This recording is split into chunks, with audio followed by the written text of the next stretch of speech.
Создание в стране собственного космического агентства стало одной из тем совещания Александра Лукашенко с руководством Совета министров, пишет Белта. Он напомнил, что еще в советское время в Беларуси сформировалась космическая отрасль с внушительной составляющей в сферах обороны, науки, связи и других областях. За годы суверенного развития мы прилично продвинулись в этих направлениях, особенно сейчас, находясь под санкциями. Ведем работы по созданию российско-белорусского космического аппарата дистанционного зондирования Земли сверхвысокого разрешения. Практически все наиболее важные компоненты подобного спутника создаются в Беларуси и вывешиваются на российскую платформу, сказал Лукашенко. При этом большую часть целевой аппаратуры изготавливает наш Пелинг.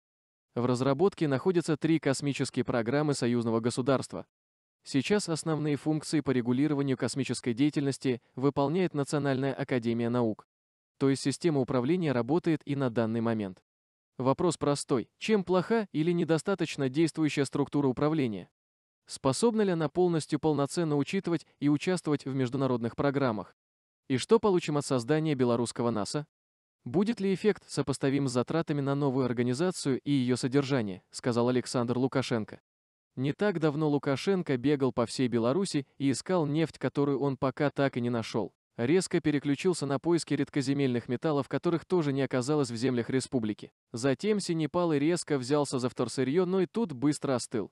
После загадочного исчезновения картошки в Беларуси Саша Пюрешко решил обуздать космос и высадиться на Марсе, чтобы засадить всю планету картошкой или найти там нефть или редкоземельные металлы.